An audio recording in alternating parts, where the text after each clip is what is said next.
Damos gracias a Dios esta mañana por el tiempo que nos da a cada uno de nosotros para que podamos estudiar la palabra de Dios y también escuchar la voz de Dios. Bienvenidos a este sermón de la Iglesia de Familias Siguiendo a Cristo. Estamos estudiando lo que es mi experiencia con Dios. Y pues la semana pasada vimos acerca de cómo Dios obra a través de los siervos, y hoy vamos a ver la segunda parte. ¿Cómo es que Dios obra a través de los siervos?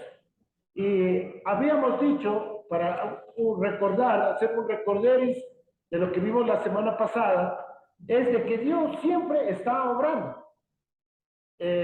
Y yo les decía que tenemos que aprender a hacer una conexión entre lo que sucede en el día y nuestras oraciones.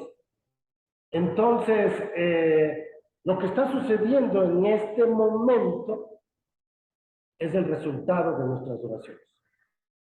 Ustedes que están escuchando, que vinieron hasta este lugar para escuchar la palabra de Dios, pues es el resultado de las oraciones. Y lo que tenemos aquí es el resultado de la obra de Dios.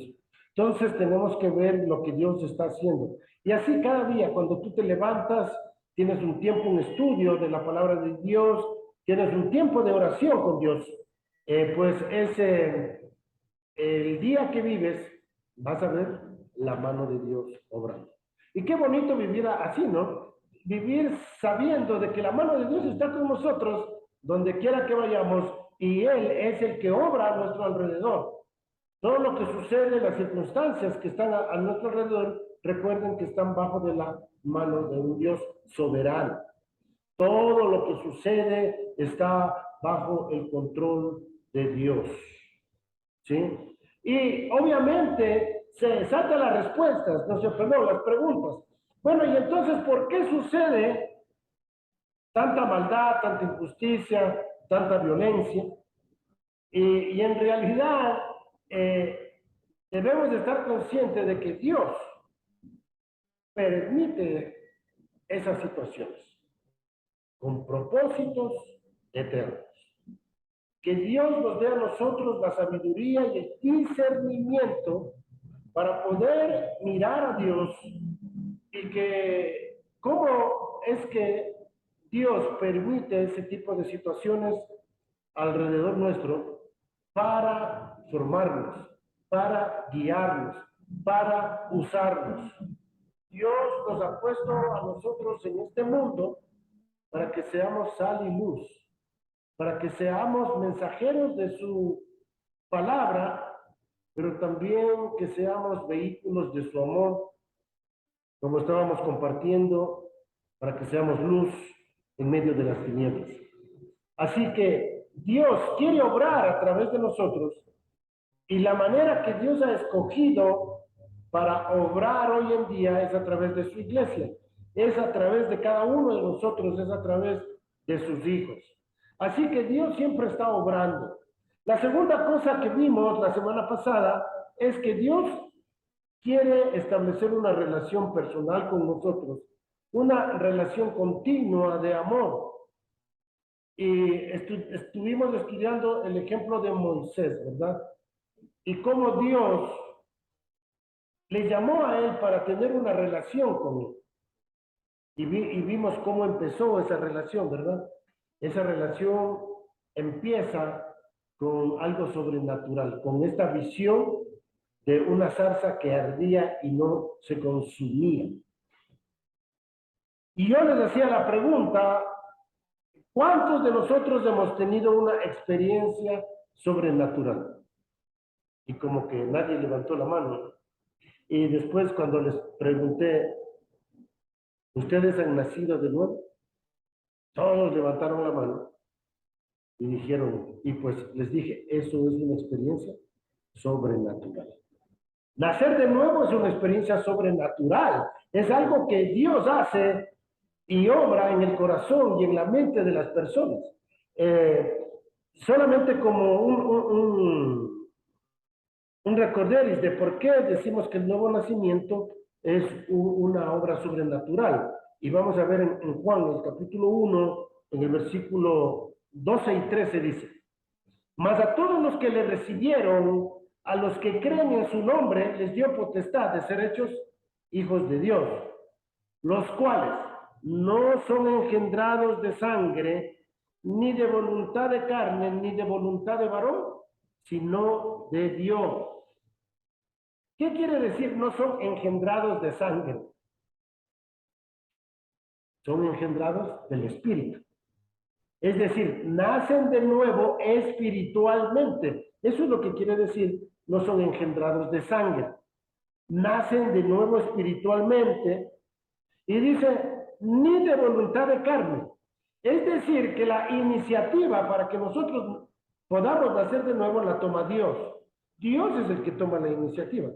Dios, Él no quiere que ninguno perezca, sino que todos procedan al arrepentimiento. Dios toma la iniciativa para salvarnos, para transformarnos por medio de la fe en el Evangelio. También dice, ni de voluntad de varón. Es decir, mis hermanos, esto no es de hombres. El nuevo nacimiento es algo que ocurre por la poderosa mano de Dios. Por eso dice, sino de Dios. Solamente Dios puede transformar el corazón de piedra por uno de carne. Solamente Dios puede cambiar nuestros pensamientos y poner en nosotros la mente de Cristo. Cuando Dios hace eso en nuestras vidas, entonces experimentamos lo sobrenatural. Es sobrenaturalmente una persona que ha estado envuelta en drogas, deja de drogarse por el poder de Dios. Sobrenaturalmente, una persona mentirosa ya no miente, habla la verdad. Sobrenaturalmente, una persona chismosa deja de ser chismosa y habla lo que es para la edificación. Todo eso es algo sobrenatural. Es Dios obrando, es el Espíritu de Dios obrando en cada uno. La tercera cosa que vimos la semana pasada es que Dios nos invita a participar con Él en su obra. Y Dios le había invitado a Moisés a participar en su obra. Le dijo, las oraciones del pueblo han subido a mí. Israel estaba clamando a Dios por el sufrimiento que estaban teniendo ellos en Egipto, en la esclavitud. Y Dios le llama a Moisés y le revela y le invita a él a participar en su obra. Bien, hoy vamos a estar mirando cómo es que Dios continúa obrando en Moisés para llevar a cabo sus planes y sus propósitos a través de su siervo. La primera cosa que vamos a ver en esta mañana es que Dios habla para revelarse a sí mismo, a sus siervos, sus propósitos y sus caminos. Ahora, ¿cuántos creen que todos nosotros somos siervos de Dios? Exactamente. Todos nosotros somos siervos de Dios. En el momento, ¿por qué es que somos siervos? A ver, vamos a analizar esto. ¿Por qué es que cada creyente es un siervo? Dice que nosotros hemos creído en el Señor Jesucristo, ¿no es cierto? ¿Y qué quería decir la palabra Señor? ¿Alguien se recuerda qué significa la palabra Señor? Amo y dueño. ¿Sí? El amo y el dueño de nuestras vidas. Eso es lo que significa la palabra Señor. Es el amo y el dueño de nuestras vidas. Si Él es el amo y dueño de nuestras vidas, ¿qué somos nosotros? Siervos, esclavos por amor. Esclavos por amor. Porque hemos comprendido de cuánto el Señor nos ama a nosotros y cómo Él dio su vida por nosotros. ¿No es cierto? Entonces, comprendemos el amor de Dios, comprendemos cómo dio su vida por nosotros y decidimos responderle a Él con gratitud y nos humillamos delante de Él para servirle. Pasamos a ser siervos. Ahora, vamos a estar leyendo en el Éxodo, capítulo 3, nuevamente, para continuar con la historia de Moisés y ver cómo Dios va trabajando en la vida de Moisés y mirando algunos principios de cómo el Señor puede trabajar en nuestras vidas. Éxodo, en el capítulo 3, versículos, estamos aquí del 2 al 8, dice, y se le apareció el ángel de Jehová en una llama de fuego en medio de una zarza, y él miró y vio que la zarza ardía en fuego y la zarza no se consumía. Entonces Moisés dijo, iré yo ahora y veré esta grande visión. ¿Por qué causa la zarza no se quema? Viendo a Jehová que él iba a ver, lo llamó Dios de en medio de la zarza y dijo, Moisés, Moisés. Y él respondió, heme aquí. Y dijo, no te acerques, quita tu calzado de tus pies, porque el lugar en que tú estás, tierra santa es. Y dijo, yo soy el Dios de tu padre, el Dios de Abraham, el Dios de Isaac y el Dios de Jacob. Entonces Moisés cubrió su rostro porque tuvo miedo de mirar a Dios.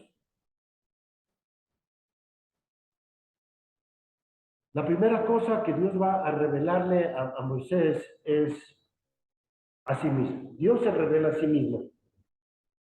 En primer lugar, Dios revela su santidad. Y aquí viene quizás un malentendido de nosotros, los cristianos, ¿no? Pensamos de que Dios es bueno y lo es, pero que Dios va a permitir que nosotros, o Dios no hace nada cuando nosotros vivimos en pecado, cuando nosotros estamos en tinieblas, cuando los cristianos deciden hacer su propia voluntad. Eso ocurre porque no hemos tenido un encuentro con la santidad de Dios. Es decir, no estamos entendiendo lo que Dios quiere para nosotros. Entonces es súper importante que nosotros entendamos qué es lo que Dios quiere. ¿Quién es Él? Todas las cosas que Dios hace es por quién es Él. Todo lo que nosotros hacemos deberíamos hacerlo por quienes somos nosotros en Cristo. De nuestra identidad nace y surge lo que hacemos. Así debería ser. Primero debe ser afectado nuestro ser para que luego sea afectado nuestro hacer. Por eso, al salvarnos, Dios nos hace hijos de Dios. ¿Para qué? Para que nos comportemos como hijos de Dios, para que hagamos cosas como hijos de Dios. Yo siempre digo, ¿qué significa la palabra hijo? La palabra hijo significa que refleja el carácter del Padre. ¿Sí? Por eso nosotros decimos de tal palo, tal astilla. Y si Dios es santo y nosotros somos hijos de Dios, ¿cómo se supone que debemos vivir? Santamente. Si Él es santo, yo tengo que vivir santamente, ¿no es cierto? Tengo que reflejar el carácter del Padre. Entonces Dios le revela primeramente su santidad a Moisés. En segundo lugar, fíjense, Dios le dice, yo soy el Dios de Abraham, el Dios de Isaac, el Dios de Jacob. La segunda cosa que Dios quiere revelarnos son sus promesas. Dios había hecho la promesa a Abraham, Isaac y Jacob de que de ellos iba a ser una nación grande y de que a través de ellos vendría la simiente por la cual todas las familias de la tierra serían bendecidas. Y Dios prometió estar con ellos para cumplir sus propósitos. Mis hermanos, lo que sucede es que necesitamos conocer de la revelación de Dios. Necesitamos conocer de quién es Dios, de las promesas de Dios. Y también necesitamos conocer de cuáles son las consecuencias de no vivir conforme a sus promesas. Es decir, debemos estar conscientes de lo que nos perdemos cuando no conocemos y caminamos de acuerdo a sus promesas. Así que Dios quiere revelarnos a nosotros sus promesas. Pero no solamente que Dios quiere revelarnos a nosotros sus promesas, sino también Él quiere revelarnos a nosotros sus proyectos. Miremos aquí en el versículo 7 en adelante de Éxodo capítulo 3, dice, dijo luego Jehová, bien he visto la aflicción de mi pueblo, que está en Egipto, y he oído su clamor a causa de sus extractores, pues he conocido sus angustias, y he descendido para librarlos de la mano de los egipcios, y sacarlos de aquella tierra a una tierra buena y ancha, a tierra que fluye leche y miel, a los lugares del cananeo, del eteo, del amorreo, del fereceo, del heveo, del jebuseo, y yo digo de todos los feos. Entonces, Dios nos revela cuáles son sus propósitos.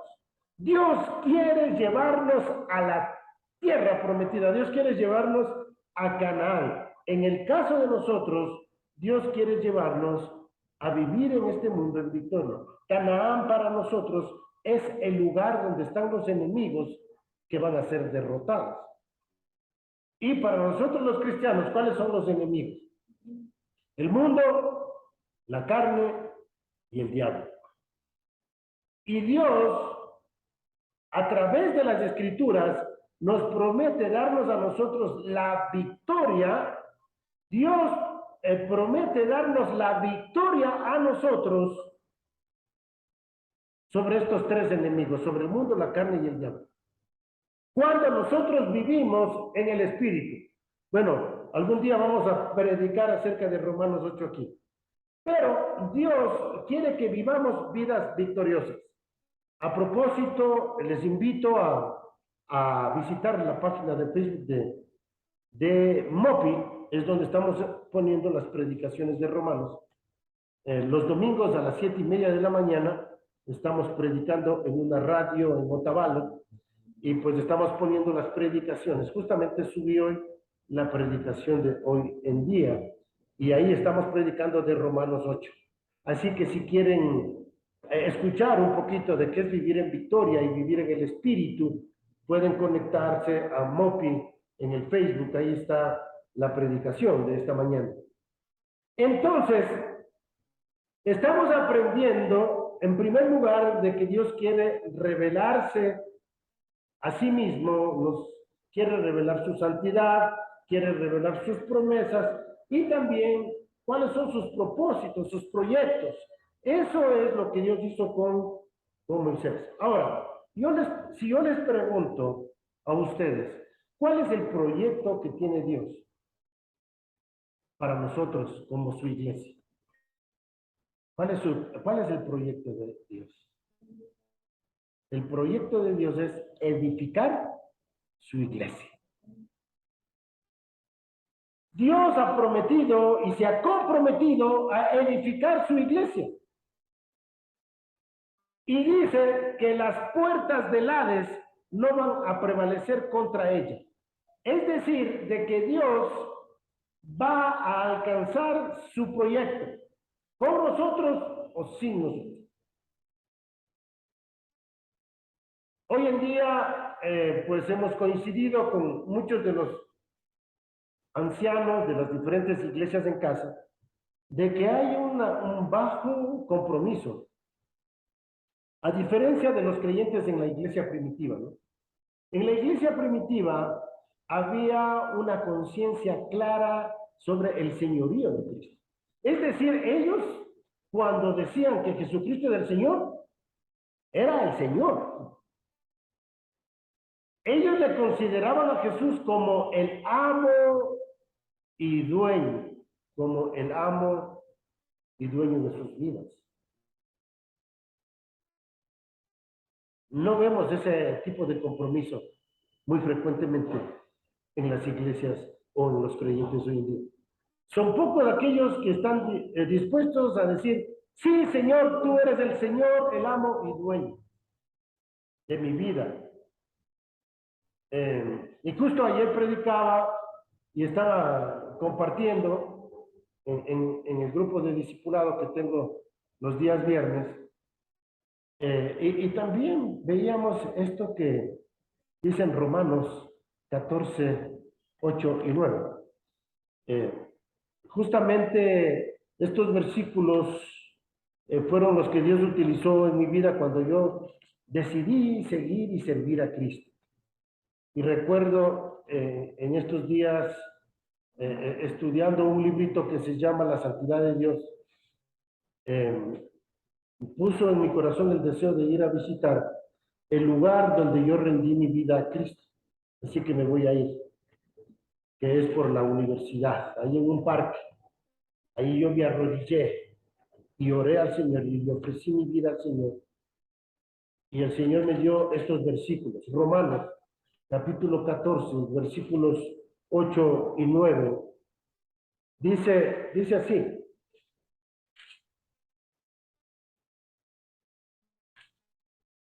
Si vivimos, para el Señor vivimos.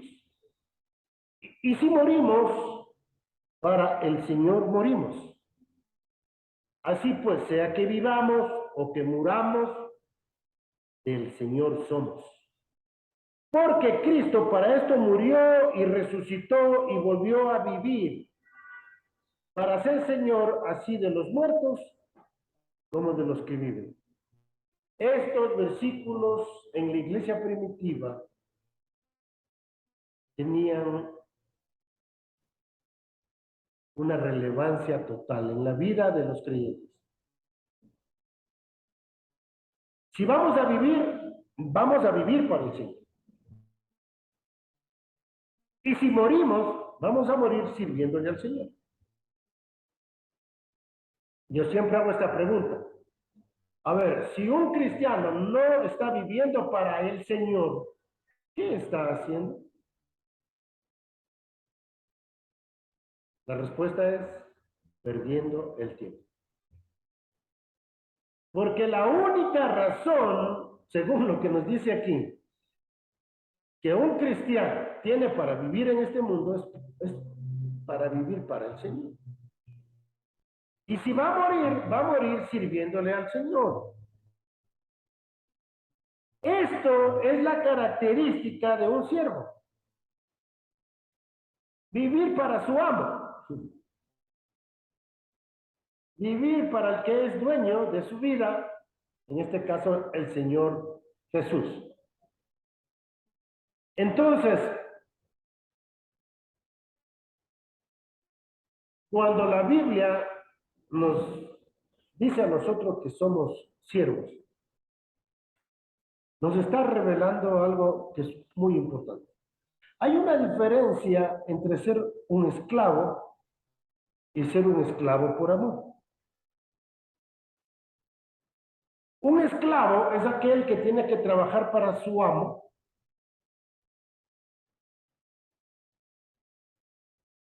sea como sea que le trate el amo. Ahora, servir al Señor Jesús, nosotros sabemos de que Él tiene lo mejor para nosotros. De que Él no va a hacer nada en contra de nosotros, nada, Él no va a hacer nada malo o nada que nos perjudique. Y cuando nosotros entendemos de que Él tiene lo mejor para nosotros, entonces tomamos una decisión. Y esa decisión es la de ser un esclavo por amor. Es decir, de manera voluntaria, yo decido servir, porque sé que Él tiene lo mejor para mi vida.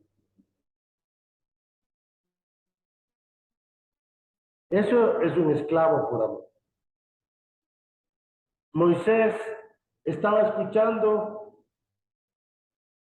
y aprendiendo de la revelación de Dios. Dios nos ha dado mucha revelación a nosotros. Y Dios quiere utilizarnos. Dios nos ha revelado a nosotros que Él quiere bendecir a las familias de la tierra. Dios nos ha revelado a nosotros que las familias deben servir al Señor y deben consagrarse al Señor, como lo hizo Josué. Cuando Él dijo ahí en Josué 24:15, yo y mi casa serviremos a Jehová. Fue una decisión de familia de servir a Jehová. Dios quiere bendecir a las familias y Dios quiere que las familias le sirvan a Él. Pero parece ser que nosotros nos encontramos en una era, en una época, en un siglo donde las familias están divididas, donde las familias no se ponen de acuerdo para servir al Señor. Y qué difícil es eso. El esposo, la esposa se pongan de acuerdo para servir al Señor. Y cuanto más cuando se les quiere involucrar a los hijos, ¿no es cierto? Es como que hay algunos hijos que se rebelan, ¿verdad? Y entonces reconocemos que no es fácil, que Dios tiene que primero obrar, bendecir a esa familia, hacerles probar su amor, su poder, para que ellos puedan rendirse al Señor. ¿Cuántos de nosotros no nos hemos rendido al amor de Cristo? ¿Cuántos de nosotros nos hemos rendido a la voluntad de Dios? Y decir, Señor, ya no queremos hacer nuestra propia voluntad. Señor, como familia ya no queremos seguir nuestros proyectos, queremos estar en tus proyectos. Y que todo lo que nosotros tenemos, todo lo que nosotros esperamos ser, todo lo que nosotros somos, lo ponemos ante tus pies. Esa es una decisión racional. Y eso es lo que Dios está esperando. La respuesta correcta de un cristiano o de un hijo de Dios ante la salvación que recibe del Señor Jesús es servir. Es rendirse a sus pies. Y les decía que la iglesia primitiva tenía eso muy en claro, ¿no es cierto? Y oramos para que las familias y las iglesias hoy en día puedan tener esa misma claridad, ese mismo compromiso con el Señor.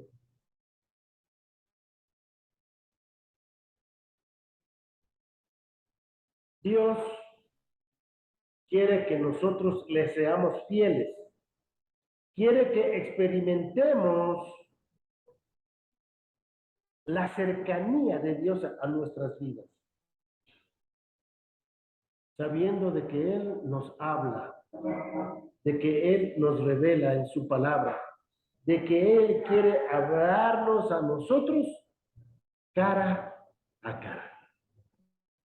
¿Qué quiere decir que Él quiere hablar con nosotros cara a cara?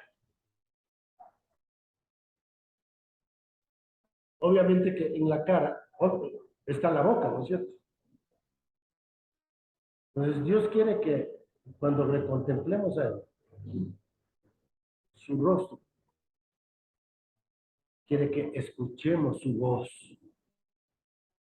Dios quiere hablarnos. Vamos a ver en números, cómo Dios habló con Moisés. Números capítulo 12, versículos 6 y 8, al 8. Números 12, del 6 al 8. Dice así la palabra del Señor. Y él les dijo, oíd ahora mis palabras. Cuando haya entre vosotros profeta de Jehová, le apareceré en visión, en sueños, hablaré con él. No así a mi siervo Moisés, que es fiel en toda mi casa. Cara a cara hablaré con él y claramente, no por figuras, y verá la apariencia de Jehová. ¿Por qué pues no tuvisteis temor de hablar contra mi siervo Moisés? ¿Cómo es que Dios quiere hablar por nosotros? ¿Nos quiere hablar en sueños? ¿Nos quiere hablar en visiones? ¿O nos quiere hablar cara a cara? ¿Cómo piensan que Dios nos quiere hablar a nosotros?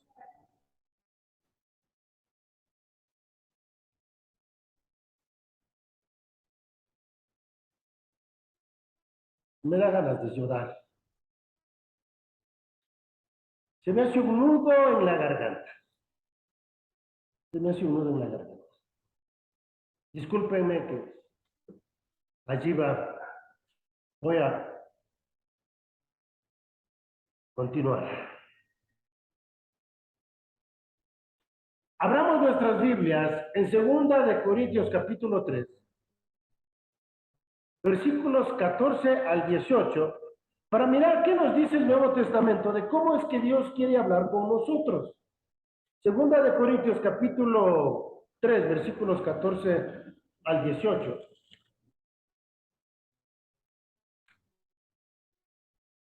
Segunda de Corintios 3, 14 al 18.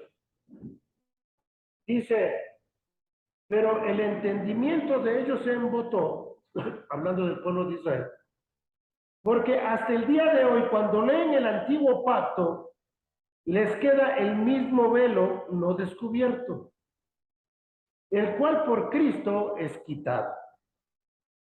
Y aún hasta el día de hoy, cuando se lee a Moisés, el velo está puesto sobre el corazón de ellos.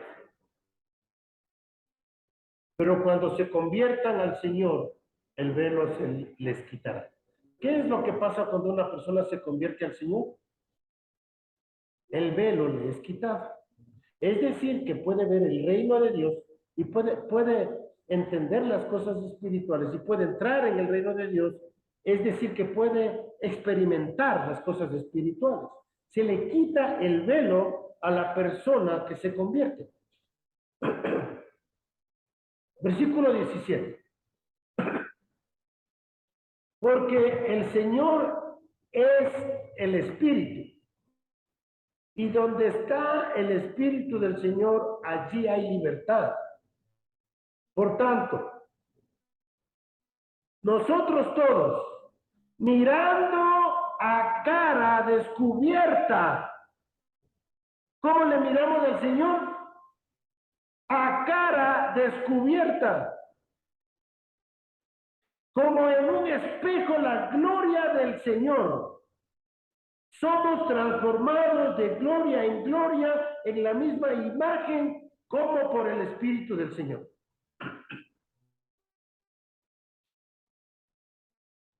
Cuando nosotros nos convertimos, podemos mirarlo al Señor como cara a cara. Él nos habla a nosotros directamente. Ya no necesitamos de mediadores. No necesitamos de ángeles. No necesitamos de profetas que nos revelen. No necesitamos de imágenes. No necesitamos de sueños, no necesitamos otras cosas. El Señor se nos revela a nosotros, ¿cómo dice? Cara a cara. Ahora, ¿qué quiere decir? Obviamente que nosotros no vemos caras, ¿no es cierto? ¿Qué quiere decir que Él se revela cara a cara? De que Él nos habla claramente. A cada uno de nosotros Dios nos habla claramente. Que nosotros nos hagamos los locos, eso es otra cosa. Dios nos habla a nosotros claramente. Nos ha dado de su espíritu, nos ha dado de su palabra. Tenemos toda la revelación aquí en las escrituras. Tenemos todo. Dios nos habla cara a cara. ¿Y qué privilegio que tenemos nosotros? Que así como habló con Moisés, cara a cara, Él habla con nosotros.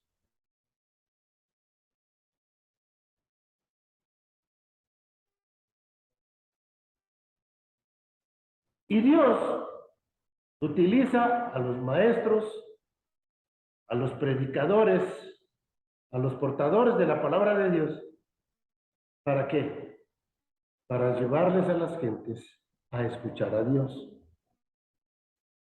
Para que la gente pueda hablar con Dios cara a cara.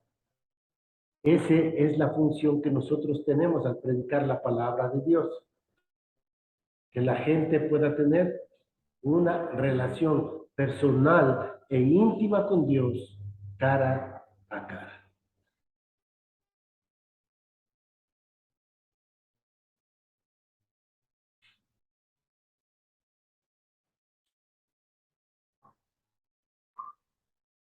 El Señor Jesús dice en Juan 14:6, yo soy el camino, la verdad y la vida.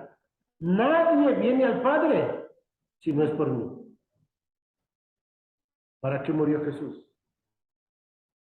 Para que yo tenga una relación con Dios íntima, cara a cara.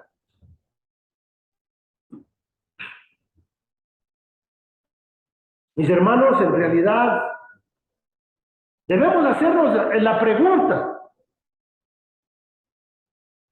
Como iglesia, ¿estamos mirándole cara a cara o estamos esperando alguna revelación de algún apóstol, profeta, o espero tener algún sueño, alguna visión, algo que me mueva, me transforme, me cambie? Cuando en realidad lo que Dios quiere es simplemente que vayas a Él. Y espero que después de esta predicación, esta idea, este concepto, esta realidad de hablar con Él cara a cara, sea suficiente. No es suficiente con ir a una reunión o ir a un culto. Esas son cosas que Dios quiere utilizarnos para atraernos a Él, para llevarnos a Él, para que podamos hablar con Él. Dios quiere que dependamos en Dios y no en hombres. Eso es lo que Dios quiere. Dios quiere hablar cara a cara. Mis hermanos, Dios quiere revelarse. Dios quiere hablarnos. Y eso es lo que Dios quiere hacer con sus siervos.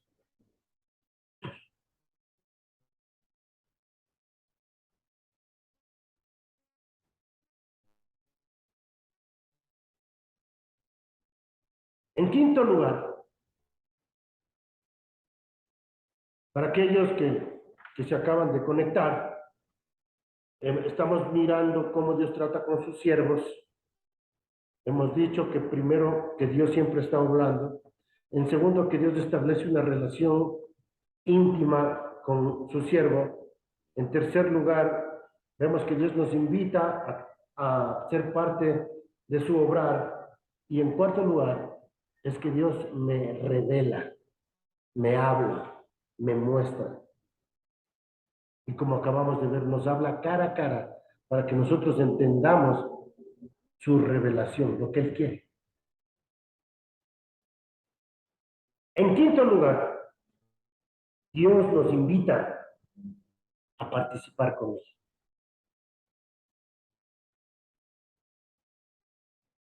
Y ahí es cuando nosotros entramos en conflicto.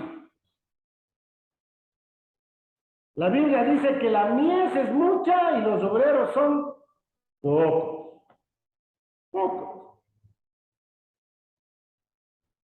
Hay iglesias de cientos y de miles, que son megas iglesias, pero de esas megas iglesias hay dos o tres que le sirven al Señor, que son obreros. Y los demás dependen de lo que estos obreros están haciendo y se convierten en espectadores de lo que Dios hace y no en obreros. ¿Cuál es la diferencia de un espectador y de un obrero?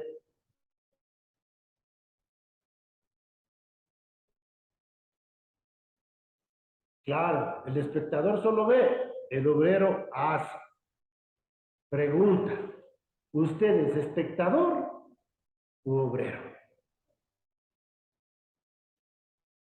Dice la palabra de Dios que la mies es mucha y los obreros son pocos.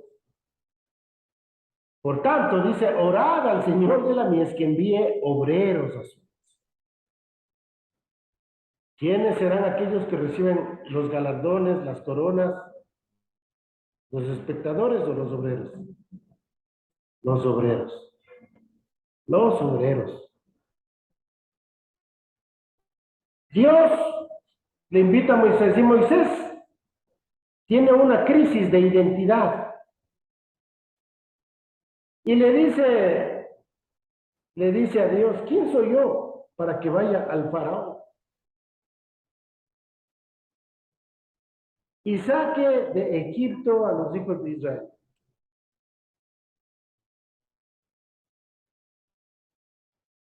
Estamos en Éxodo 3:11. Éxodo capítulo 3, versículo 11 en adelante.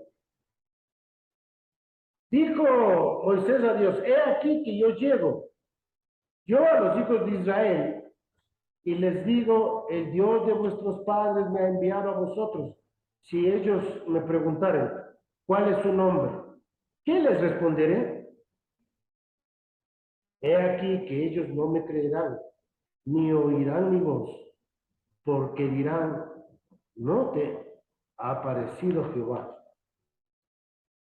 Ay, Señor, nunca he sido hombre de fácil palabra, ni antes, ni desde que hablas a tu siervo, porque yo soy tardo de habla y torpe de lengua.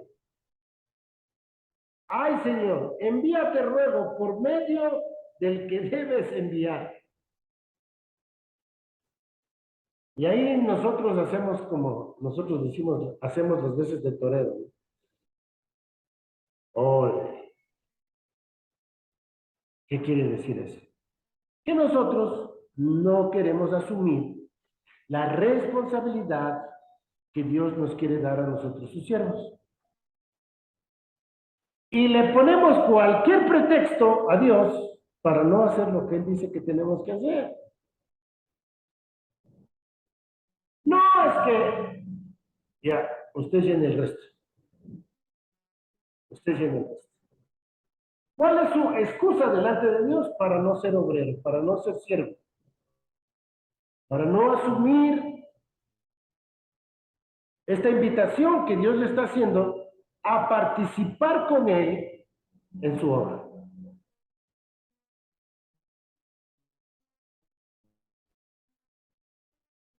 Nuestro accionar se puede ver frenado por no saber quiénes somos en Cristo. Y este es una realidad, una realidad. Cuando nosotros no tenemos clara nuestra identidad, tampoco vamos a tener claro qué es lo que tenemos que hacer. Cuando nosotros entendemos quiénes somos en Cristo, qué es lo que ha ocurrido en nosotros cuando nacemos de nuevo. Para aquellos que han estudiado el nuevo nacimiento, que ya son algunos de ustedes, hemos aprendido más de 32 cosas que el Señor hace en el momento en que yo soy transformado, en que yo nazco de nuevo. Como por ejemplo que soy luz, sal, embajador, real, sacerdocio, nación santa, soy pueblo adquirido por Dios. Soy embajador de Cristo, etcétera.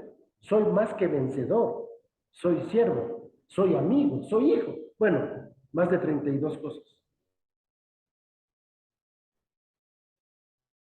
Si yo no tengo en claro quién soy en Cristo, no voy a tener en claro qué es lo que yo tengo que hacer también en Cristo.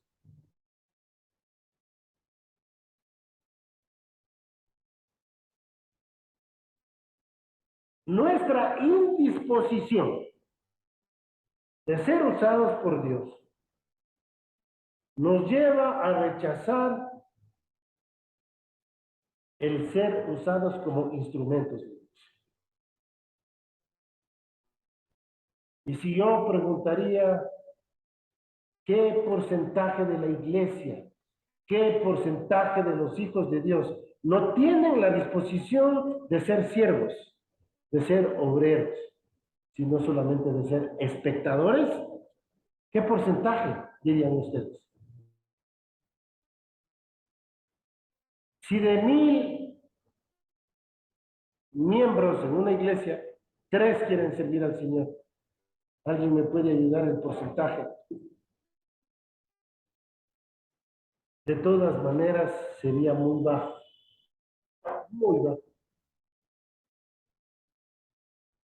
Eso quiere decir, entonces, que hay una crisis de identidad en la iglesia. Hay una crisis de identidad. No sabemos quiénes somos en Cristo.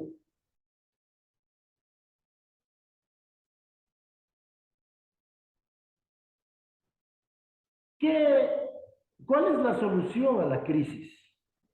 ¿Cuál es la solución a la crisis? Al pasar los años, Moisés tuvo que aprender. Y vamos a leer en Hebreos capítulo 11 lo que aprendió Moisés.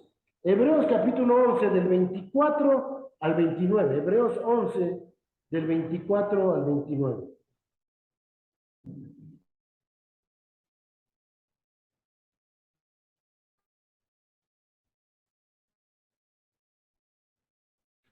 Hebreos capítulo 11 del 24 al 29. Dice, por la fe Moisés, hecho ya grande, rehusó llamarse hijo de la hija del faraón, escogiendo antes ser maltratado con el pueblo de Dios que gozar de los deleites temporales del pecado, teniendo por mayores riquezas el vituperio de Cristo que los tesoros de los egipcios, porque tenía puesta la mirada en el galardón. Por la fe dejó Egipto, no temiendo la ira del rey, porque se sostuvo como viendo al invisible. ¿Se acuerdan de la presión que tenía Moisés cuando él fue para liberar al pueblo de Israel?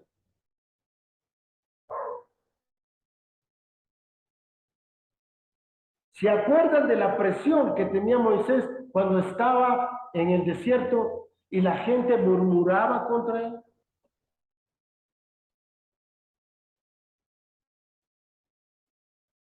¿Se acuerdan cuando Dios quiso matar a todos los del pueblo de Israel y Moisés intercedió por ellos para que Dios no lo hiciese?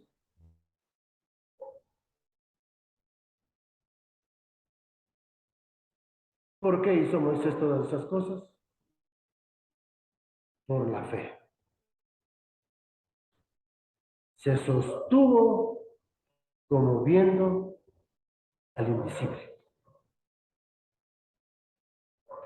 Él puso sus ojos en Jesús, el autor y consumador de la fe.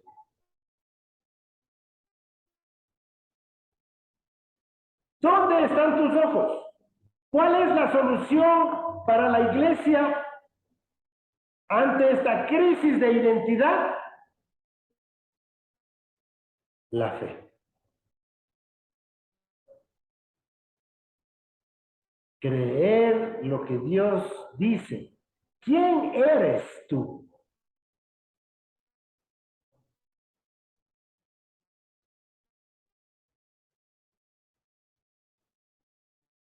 Miremos parte de la historia en Éxodo capítulo 4, Éxodo capítulo 4, versículos 19 y 20.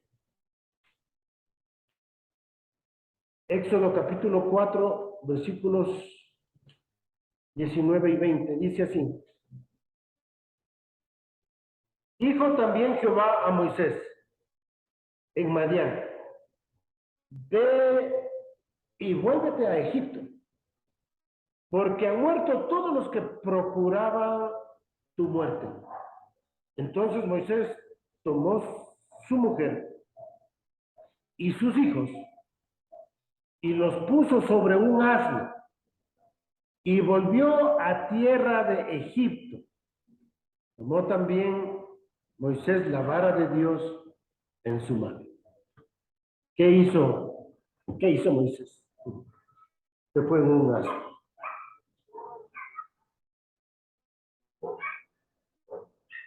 Y vemos allí cómo Dios va a utilizar a Moisés.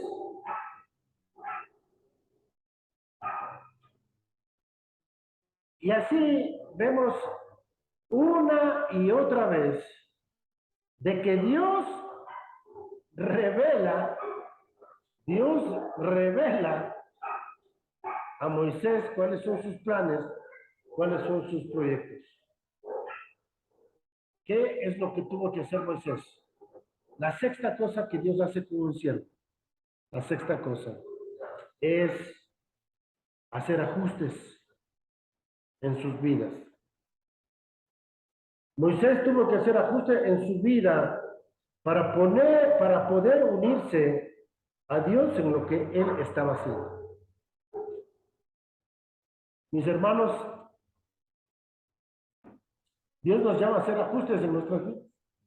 Como iglesia de familias que sirven a Cristo, tenemos que hacer ajustes. Dios nos llama a hacer las cosas de diferentes maneras. Lo que está sucediendo esta mañana es un ajuste.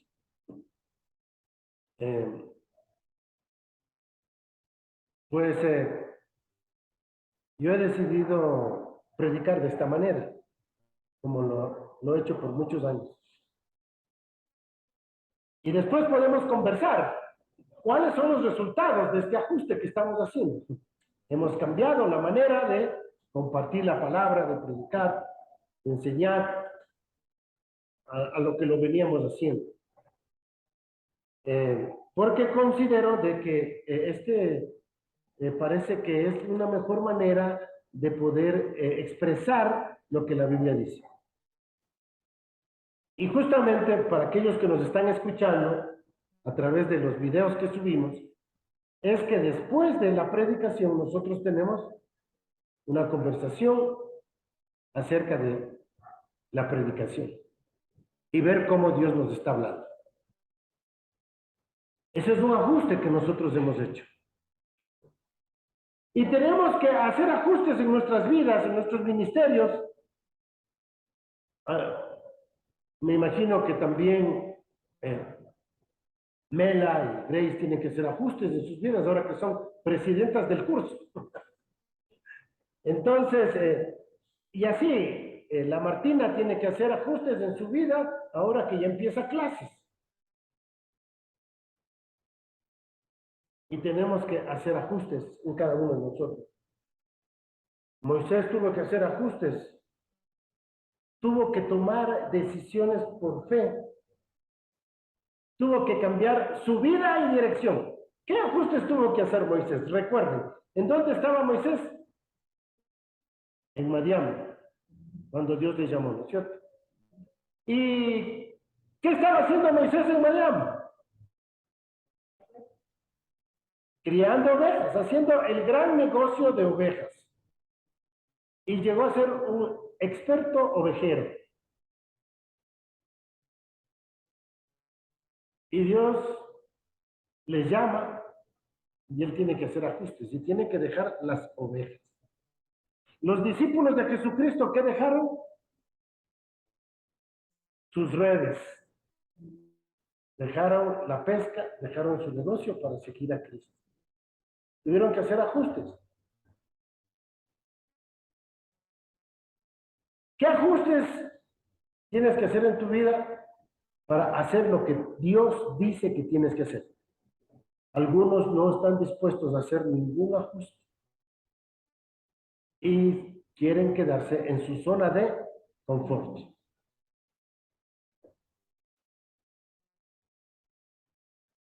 Muchas veces tenemos que renunciar para seguir a Dios.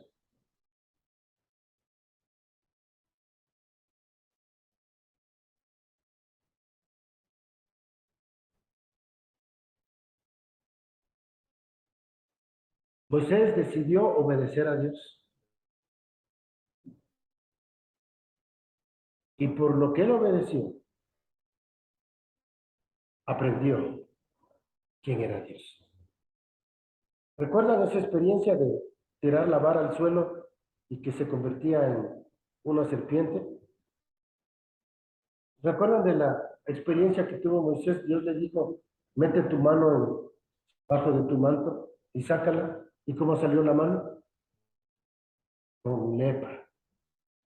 Y de ahí le dijo Dios, mete de nuevo tu mano y sácala sana.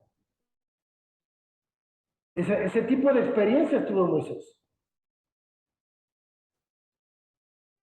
¿Qué experiencia has tenido tú?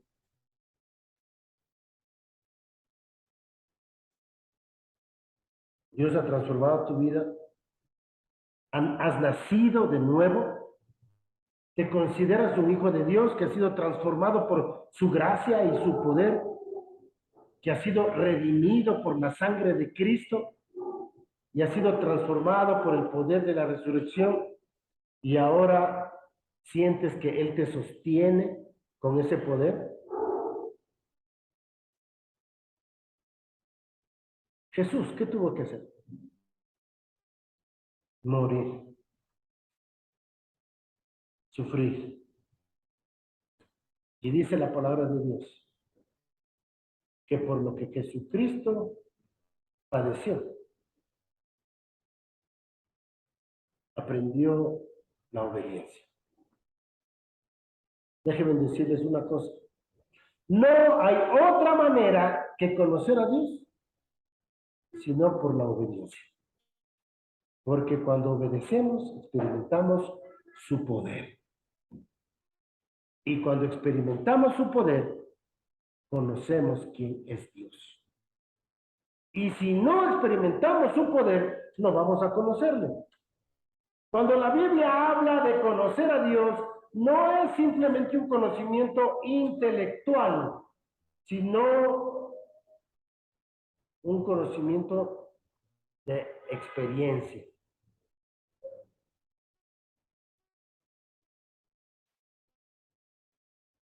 Dios nos da instrucciones a nosotros. Dios le dio instrucciones a Moisés. Y para terminar, vamos a leer Éxodo 14 y vamos a ver la experiencia de obedecer que Moisés tuvo. Éxodo 14, y vamos a ir leyendo los versículos ahí. 15 al 17 primero. Éxodo 14 del 15 al 17 dice, entonces Jehová dijo a Moisés, ahí está lo que Dios le dice, ¿por qué clamas a mí? Di a los hijos de Israel que marchen. Y tú alza la vara y extiende tu mano sobre el mar y divídelo y entren los hijos de Israel por en medio del mar en seco. Y he aquí yo endureceré el corazón de los egipcios para que lo sigan, y yo me glorificaré en Faraón y en todo su ejército, en sus carros y en su caballería. Y sabrán los egipcios que yo soy Jehová, cuando me glorifique en Faraón, en sus carros y en su gente a caballo. Qué tremendas órdenes que le da Dios a Moisés. ¿Qué hizo Moisés? Obedeció. ¿Cómo se glorificó Dios en Moisés? Perdón, en Faraón y en los carros y la gente a caballo.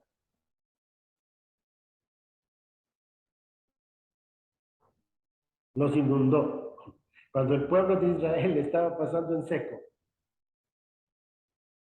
y los egipcios les iban destruyendo, les iban siguiendo al pueblo de Israel, dice que Dios hizo cerrar las aguas y Faraón y los carros se ahogaron y murieron ahí. No es como salen las películas, que el faraón no cruza.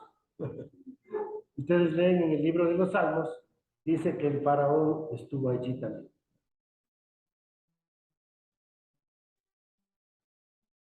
¿Qué instrucciones nos ha dado Dios a nosotros?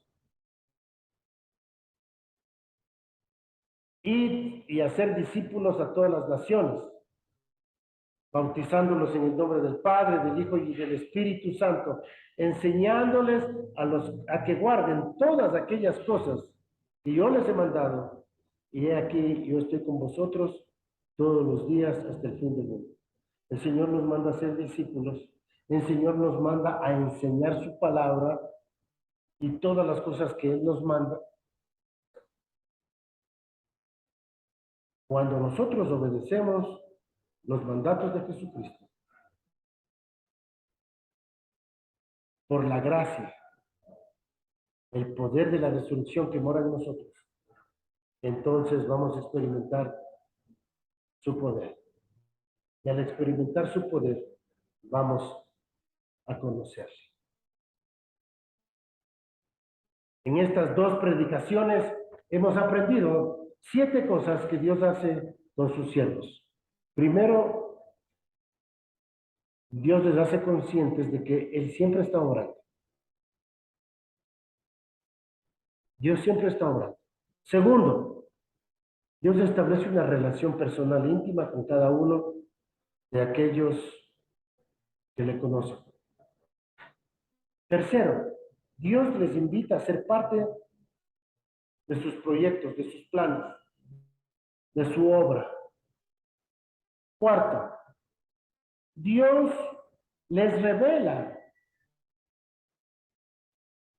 lo que Él quiere hacer y cómo Dios quiere usarles a ellos como instrumentos. Quinto, Dios les invita a unirse a Él en el trabajo que Él está haciendo. Sexto, tenemos que hacer ajustes. Después de que Dios nos habla y Dios nos invita a hacer parte de su obra, tenemos que hacer ajustes en nuestra vida para su obrar. Y séptimo, conocemos a Dios por medio de obedecerle a Dios. Y esa es nuestra experiencia como hijos de Dios. Mis hermanos,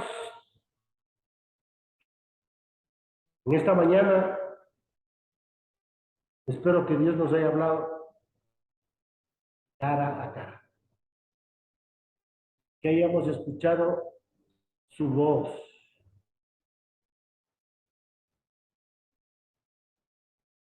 Y no pongamos resistencia a obedecerle, porque eso es lo que Él quiere. Oremos. Padre, te damos gracias en esta mañana por tu palabra.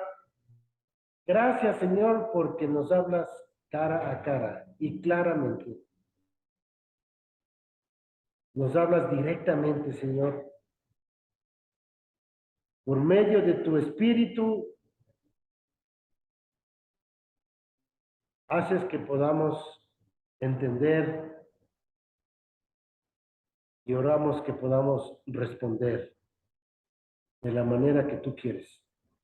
Gracias te damos, Padre, en el nombre de Jesús. Amén.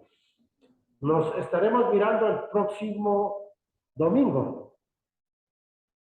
Que Dios continúe obrando en cada uno de nosotros.